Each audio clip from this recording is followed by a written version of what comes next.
Hey, it's Tom Sinclair, your chief idiot for Streaming Idiots. Man, have we got a show for you today. Well, maybe it's not that good, but it'll be fun. Anyway, we'll be right back.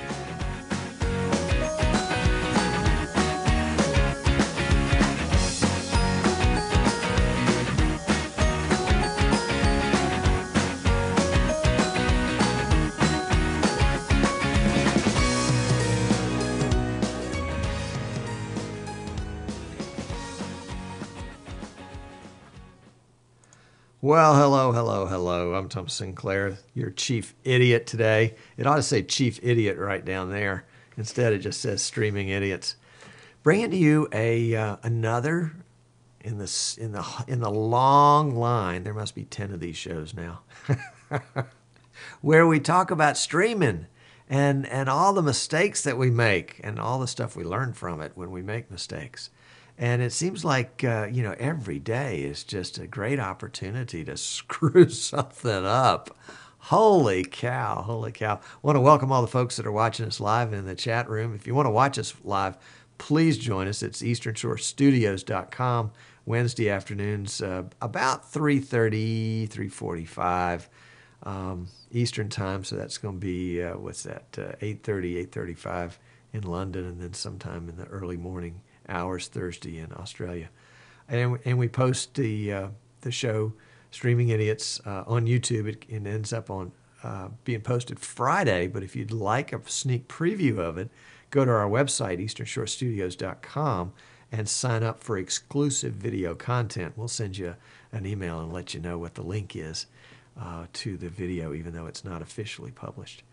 Full disclosure, I want to let you know I'm an authorized reseller for VidBlaster and for vMix, and we have lots of other products on our website in the streaming accessories store at easternshore Broadcasting.com, and it's there with the intent of not making big bucks, but basically helping you find tools to use for this streaming game that are tried and tested.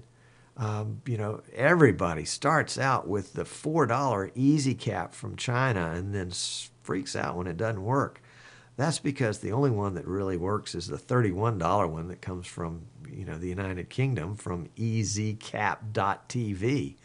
And you can find them in Amazon or eBay, and there's a link to it in our store so that you can go straight there. And I've actually I've been able to use up to 3 of those at the same time. So it's a great, inexpensive way to get started streaming. That's just a little tip. Another tip is we've got coming up probably either the later this month or the beginning of March, our giveaway contest. And we're going to be we're not sure exactly what we're giving away yet. And we're not sure exactly what you have to do to get it. But it's coming, whatever it is. It'll be fun. In the past, we've given away the home edition of VidBlaster, valued at $195 US, or that same amount of credit towards the purchase of VidBlaster. And I think since we're doing vMix now too, we'll have to figure out a way to kind of mold those two together and give you, either, big credit or something. I don't know. But it'll be a lot of fun. And you'll probably have to do something to get into the contest. You'll probably have to make a video of some kind. You don't have to show your face, but you'll have to make a video of some kind using one of these softwares that we know and love. We were talking in the pre-show about, being in love and your first love and how your first love can break your heart. And we weren't talking about girls. We were talking about software. And today we're using vMix version 14 to produce the show, and we're using Wirecast version 4 to stream it and record it. And an interesting thing happened last week. You remember I always say, don't do anything new to your setup the day of a broadcast. Just don't do it.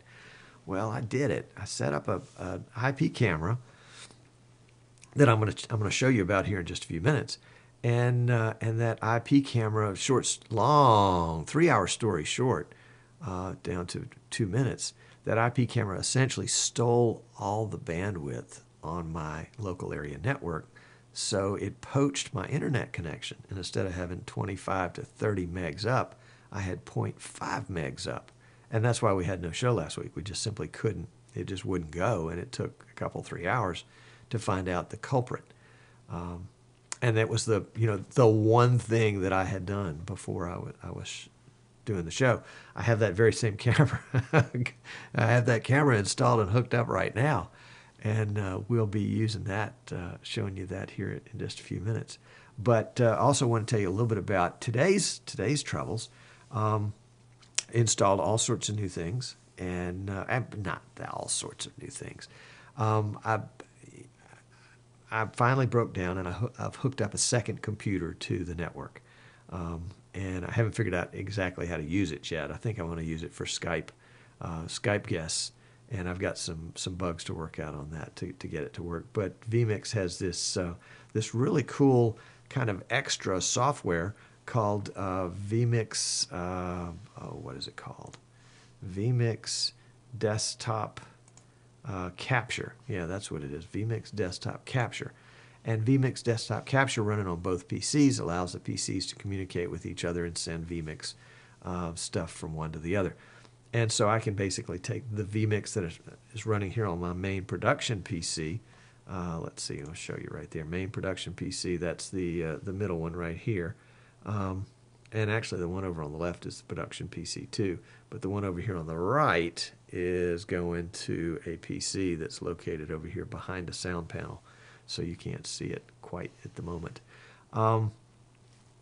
And that will basically allow me, or allow vMix to go out to that second PC, grab a window and grab the audio that goes along with that window and bring it back and make it as if it were a camera in vMix. Well, that's pretty cool, and I look forward to experimenting with that and making that happen. As with anything else, it never works right first time out of the box. The advice that I do follow of my own, I don't follow the advice of don't install new stuff, but I do follow the advice of test, test, test. And testing is fun. Testing allows you to find the ins and outs of your equipment. It allows you to find out things that you don't need to know because one day you'll need to know them. Boy, if you don't get anything else from this show right now, that's a jewel right there. I need to write that down. What was it I just said? I've forgotten now. Anyway, test. Learn your equipment. Learn the things it'll do, even if they're things that you don't need to do, because you might accidentally enable them at some point, and you'll need to be able to turn them off. Case in point, this morning, I was trying. If you notice, my audio today is really good. No clicks, pops, snaps, crackles. It's great. It's like we don't have snap, crackle, and pop cereal in here anymore. And so what I did, part of the reason for that was I shifted over, instead of using the computer's internal sound card, we're using the sound card that's part of the Blackmagic Intensity Pro video capture card. And so I have that coming in to my soundboard over here. And as a result, let's see if we can kind of quick and dirty show you about that. Yeah, there we go. The yellow and white connectors, yes, I know yellow's for video. It was the only connector I could find real quick. Anyway, that's coming in on channel 5 is coming in from Blackmagic to bring audio in instead of coming from the one of the speaker outs on the PC. And so what I was able to do was to get a cleaner audio out, a cleaner audio signal. And I've got the other one just turned down. It's still hooked up, but turned down. But what I didn't realize, sorry for the preface to this story, basically was that in doing that, since my Canon HF200 camera, which is what I'm using right now to send you these pictures, that's hooked up by HDMI, which meant that the Intensity Pro card was also getting the audio from the camera. And now that we've enabled the audio, I was getting an echo. I was getting a slightly delayed audio signal. And I could not figure out where it was. And I'm walking around the studio, snapping and listening with my earbuds to hear it. Finally found it in the Canon. And then fortunately, I know the camera well enough, excuse me, that I was able to very quickly go into the menus and turn the camera microphone down to 0. But if I didn't know the menus, I'd have to go online, download a manual, find out that it does have a mic control, and figure out how to get to it in the menus. So that's a long, a long story to say. Know your equipment, because you never know what you need to know until when you need to know it, and then it's too late to learn it, especially if you're about on showtime and that kind of stuff. Anyway, boy, that was just that was a long way for a short lesson. Okay, let's see. We've got a contest coming up. We told you about that. Oh. And I promise we've got a really cool demo of the Dahua 4300 webcam coming up. But let me tell you this one thing first. Should I tell you first or should I wait? I'll wait. It'll give you something to look forward to. I did a video this morning about the Dahua, and I guess that's how you pronounce it. Who knows how you pronounce these things? I mean, really, who really knows how to pronounce them? And it shows the cam and how to use it. So hey, no further ado, let's just see if we can't make this thing work. We'll go to it right now. No, I don't guess we will. Maybe we need to turn on some sound. 4300s. That's Dahua 4300. Let's start again. Hi, this is Tom Sinclair with Streaming Idiots. We're doing a review today of the Dahua IPC HFW 4300s. That's Dahua 4300s. It's got a 1/3 inch sensor, so that equals about 3 megapixels. So it's high definition for sure. In fact, the highest definition it will stream at is 2048 by 1536. So that's bigger than 1080p, which is probably the biggest thing you would ever really want to think about streaming. You don't want to stream that 1536 anyway, because it's only 20 frames a second. 1080p and 720p will go 30 frames a second. It's got a 3.6 millimeter fixed lens, and it gets its power over a PoE injector that you can see just to the bottom left-hand corner of the screen. The white part there attaches to the camera. The black part attaches to your DC converter brick. The internet connection is there in the center, and that will allow you to plug in the internet. Yes, indeedy. It will do infrared. You can see the LEDs right there. They'll go out about 100 feet. We did a brief review of this one a while back, but really weren't able to get it completely dialed in. So now that we've got all the ins and outs of it figured out, we'd like to show you kind of what we figured out. Let's go into the camera. The easiest way to do that is to go to Windows Explorer, go to the Network tab, and it'll pull up all your network devices, and you can find the camera there under Other Devices. If you have more than one, like I've got more than one, you just have to search and find the right one.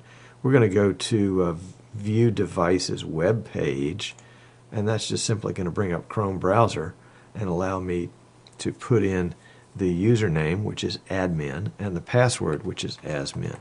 Now you'll want to make a note of where this is located on your network. On my network here, it's 192.168.1.119. I will tell you, every time I plug this guy in, or unplug it and then plug it back in, it gets a new address. So if you're using it for broadcasting, you'll want to double check that. So we're going to log in, and there I am. Hey there. And first thing we want to do is go to the Setup menu and go to Camera, and then let's go to the Video subsection here. And this is where we can figure out what our important stuff is broadcasting. First off is probably resolution. You can see I've got it set for 720p, but I do have 1080. I've got a 960 option. I can go all the way down to 480 if I want to. And then, of course, there's the 1536. We're going to set for 720. I'm going to do a demo with VidBlaster in just a minute, and so in order to do that, I've got to set the encode mode to MJPEG. If I were going to use vMix, I'd use H.264. I think Wirecast uses that too, but for VidBlaster, we're going to do the MJPEG, 30 frames a second. The bit rate we're going to leave constant. Bit rate type, we're not going to worry about that because we can't change it because MJPEG doesn't allow us to. And we're going to set it for the lowest bit rate. If you get up here in these higher two bit rates, what I found is since I have a slow router, and this goes through my router to get to my broadcast PC, it did eat up a lot of bandwidth that wasn't necessary. The substream over here on the right is if we were actually using this as an internet or a network camera, we could set up a second stream that was a lower resolution stream that we could get access to if we wanted to. The other thing that I found interesting here is the overlay section. This, if you're setting it up for the first time, it'll probably have a channel overlay and a time overlay set up on the screen, and so you'll want to turn those off if you're going to use it for broadcasting. So we'll save that. We'll go back and double check our video settings here, and we'll save those. The other menus you can go through at your leisure. They really don't have a whole lot to do with broadcasting. So that's how it looks. Now, the aspect ratio here apparently changes dynamically based on the screen size, so don't pay too much attention to that. In fact, we're going to get out of that altogether, and let's bring in VidBlaster to use as our example today, because actually VidBlaster works. Of all the software I've tried with this camera, VidBlaster works the best. This is the broadcast version. You'll need the studio version or the broadcast version to do what we're going to do on this demo. I've added the IP decoder here, and the IP decoder, if we right click on that, we've got some menus we can find. If we go to the open menu, this is where we can type in the address for the stream of the camera. Now I've already typed it in, and it took me a while to find this online because each camera seems like it has its own little stream syntax. But in this case, it's RTSP : / and then the IP address on my network, so that's 192.168.1.119, and then 554 is the port, and then we've got let's see, it's /cam/real monitor channel equals 1 and the ampersand sign, subtype equals 0, ampersand pro2 equals capital O N VIF, and that happens to work here, and so we'll click that on, and you can see that an image popped up immediately. The aspect ratio is off because currently we're in a 4:3 aspect ratio in VidBlaster's default mode. I don't have to hit the start button because it's already on the screen, but if it weren't, I could click start and it would appear in this module. If I click the module, then I can bring that to the program window there. There's a little bit of a delay here. Not too bad, about 4 frames, 3 to 5 frames. It just depends on your network's latency. But let's see. Let's go back to this for a second. You can also see that. Well, let's turn that off. We'll go back here. I did select the low latency option here, and that does take it down from, say, 30 seconds. If I turn that low latency off, it's turned off now, and click start. And now I'm going to do my clap test, 1001, 1002. About 1.5 seconds, so that's going to be about anywhere from 40 to 50 frames is the difference right there. So we'll go to stop. We'll go back and turn the low latency on, and back to start, and you can see now it's just down to a couple of frames. If you were going to use a whole flock of these cams, then you could just simply do an audio delay, and everything would be in sync. If you're using this camera in conjunction with other cameras, then you probably don't want to use it where lip sync is going to be an issue. You could use it for a crowd shot, you could use it for a widescreen shot, in a sporting match of some type, or an event where lip sync is not going to be critical, because it's only off by 3 or 4 frames, but that's enough to make it look less than professional. So let's show you real quickly what it looks like in vMix. We're going to go back into the camera settings because we have to adjust the camera, and we'll go in there really quickly. ADMIN is the default password, and we'll go to the setup. We'll go to camera, video. We're going to change it over to H.264, and we're going to save that, and we're going to get out of that, and we're going to bring in vMix, and let's make vMix just a tad smaller. There we go. And we're going to add an input, and our input is going to be a stream, and you can see we've already got this set up as a stream. It's not correct, so we're going to have to edit it. Let's see if we can edit that URL to be 119. We've got it set for low latency mode, little buffer, 0 milliseconds, and so we'll say OK, and there we are. And we'll do a little latency check. So it's about a second, a little bit more maybe, but it has a good clear picture. Let's see, vMix right here is set for 720p as sort of its base resolution. When we were in VidBlaster just a moment ago, that was set for 320p, so it would have looked probably about the same. Again, probably not a good cam to do a single a guest or a host type show. Probably better for an event show if we're doing wide angle. But you know, it's a great cam in terms of its resolution. With vMix, of course, you can go into the position tab and you can zoom the cam, so you've got the opportunity to use it for a headshot. But again, for a headshot with the audio delay, it's not going to work as well. But there are ways to work around that, I'm sure.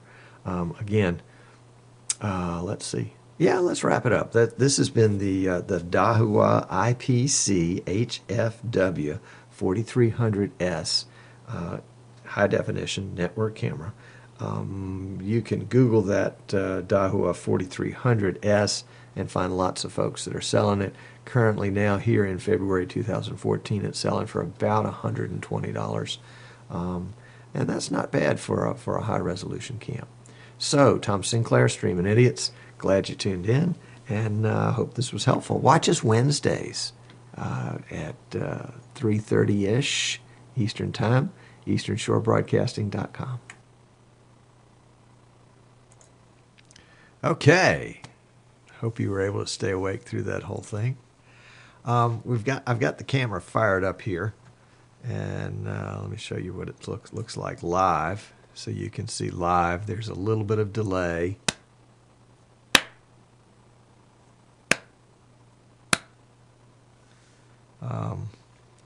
It's set for 720, which is currently the way it's set. Let's see if we can zoom in a little bit there. Yep, actually you could zoom in. Again, this is a digital zoom, not an optical zoom. But you can use vMix's ability to pan and tilt and get the shot the way you want it. That's probably zoomed in a little much. But yeah, try to keep that mic out of the frame. Not bad, other than the sync issue. Now, I will say, if you're switching back and forth, I'm going to switch over cameras because that sync thing will drive you nuts. If you're switching back and forth between this and other software, in fact, I was doing it while you guys were watching the video. I had previously configured it to work with VidBlaster, and VidBlaster uses the MJPEG encoding process, or will receive that will receive a stream from of MJPEG. But vMix won't. vMix will take the H.264, so I had to go in and reconfigure the camera to H.264. H.264 does a good job, but it adds just a little bit of delay there, so you don't have quite, it's not quite good enough to use live. Now with VidBlaster, and this is using the low latency mode in vMix.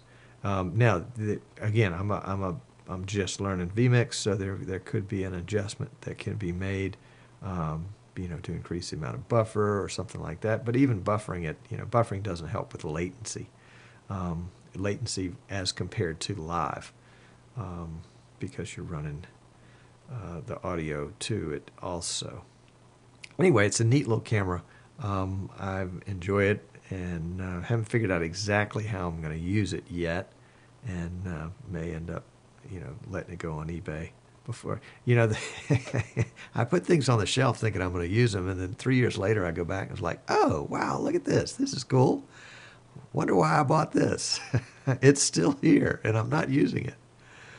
Anyway, that's the Dahua IPC HFW 4300s, or if you're interested in one, I think you can find them pretty easily. It's DAHUA Dahua 4300s, and that'll get you where you're going, and about 120 US. Let me shift gears here just for a second. There is I've got a project coming up that I think I'm gonna probably keep you guys apprised of as it goes on, because it ought to be interesting, and I do not know what the result will be. Most of the time I have a pretty good idea, yeah, this is going to be a good positive result, and this is one that I don't know. It's a custom PC build, and I'm going to be using a vintage case. I guess that's the best way to put it, vintage. Now, in computer years, vintage, if there's 7 years for each year, this case is like, well, it was 1996, and this is 2015, so it's almost 20 years. So that makes this case about 130 years old.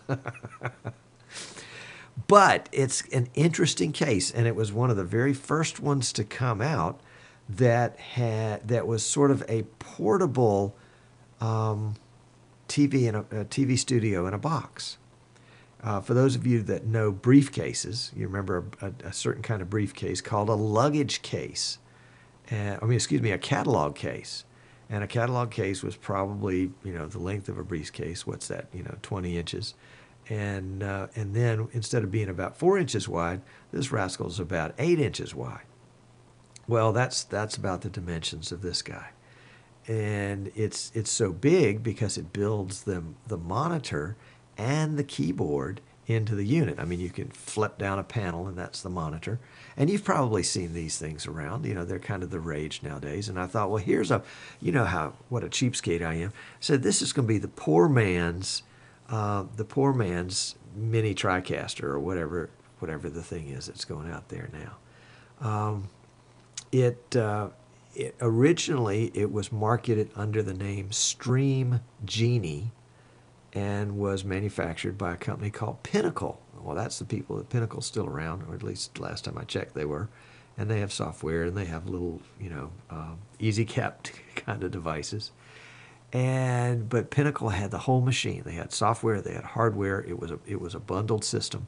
It had, I think, 3 video inputs and 3 audio inputs, something like that. And you plugged it into the internet, and off you went. And it had, video switching software, all the stuff that we take for granted now, at least I do. Was not, it wasn't cutting edge technology. It was dinosaur technology back then. They had tried to take what was in the big TV studios and boil it down into a box, running on a Pentium 4 processor. Wow. And I think they had an upgrade that had dual Pentium 4 processors.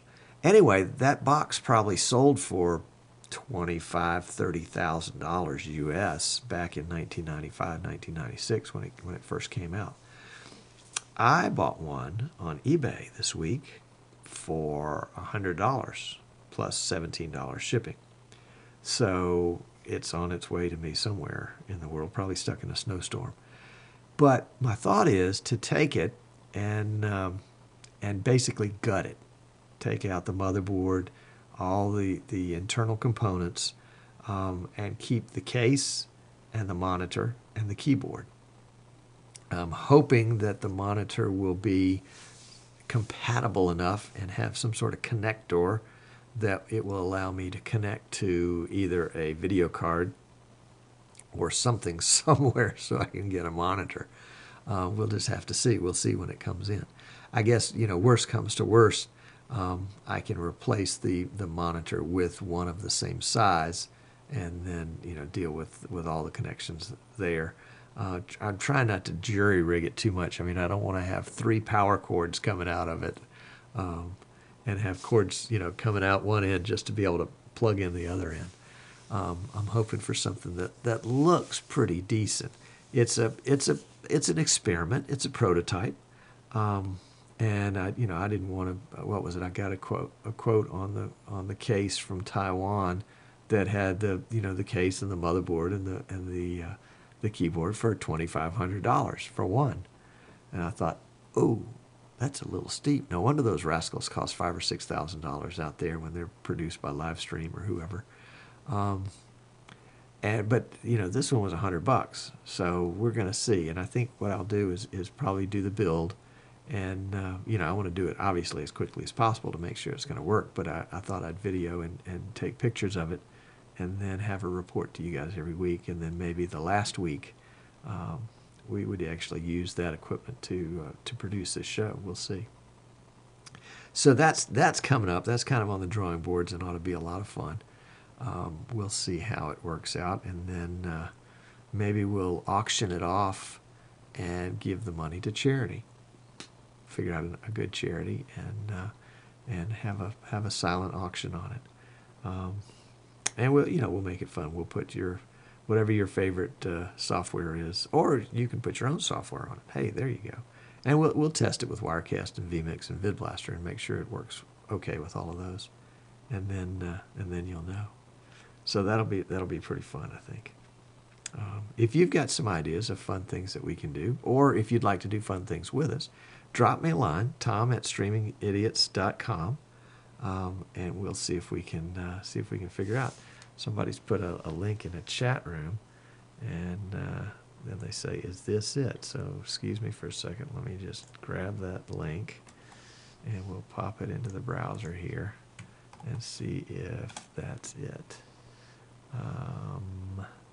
It is yeah, that's it. That is exactly it. It's a Japanese website, and it's selling for 4 trillion, whatever the Japanese currency is. Yeah, how about that? There it is, and it shows how to use it. Interesting. Thank you, Jim. That's Jim Moline that had that.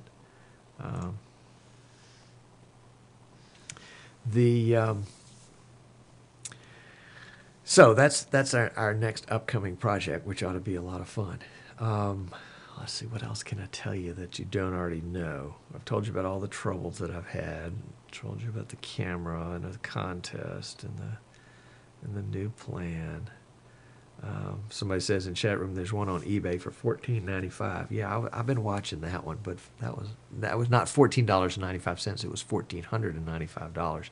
And that's because somebody is reselling it, I'm sure, or has purchased it at auction and trying to resell it based on its original price tag of $29,000. I don't think they're going to sell it for $14.95. Anyway, it'll be interesting, and you guys can follow along. And it's something that you can do at home, too. And what I'll probably do, I'm not sure yet, I'll probably scavenge out of one of our PCs here in the studio, some working components so that I'm not doing a brand new build and then wondering if it doesn't work, why it doesn't work. I'm going to take components that are already tried and tested and we'll put those in to the PC and see what we get. Okay. Well, I think that brings us to the end of the show. It's been a treat to be with you. Remember, if you need some software, let me know. I'm a reseller for vMix and VidBlaster. If you need some tried and tested equipment, whether it's cameras or mics or cables or green screens or whatever, we've got those in our streaming accessories website at easternshorebroadcasting.com. And if you've thrown up your hands and you say, I can't find an off-the-shelf PC that's going to work for me, Tom, would you build me one? Yes, call me, we'll build them. We build them all the time. We basically build them to the client specifications with as future-proof as possible. But there's some great hex core processors out there now. They're starting at under $400. So they should be as future-proof as you can get for that. A hat tip to my good friend Dr. Charles Campbell for the graphics behind me, and to my good friend Mr. Martin Kay for helping me out with some graphics too. I really appreciate your support, guys. And we're going to take this show out. We're going to hang around in chat for some post shows. So if you're watching us live, hang around for that. And otherwise, we will see you next week. Oh, by the way, don't forget to sign up on the website for the exclusive video content, because we'll send you the link to this show before everybody else gets to see it on YouTube. I mean, I know that's not much, but we got to do something. Anyway, all right. Treat to be with you. Love it, and want to see you next time. So hang around. I mean, by all means, don't hang around, but come back, okay? All right, we'll see you then.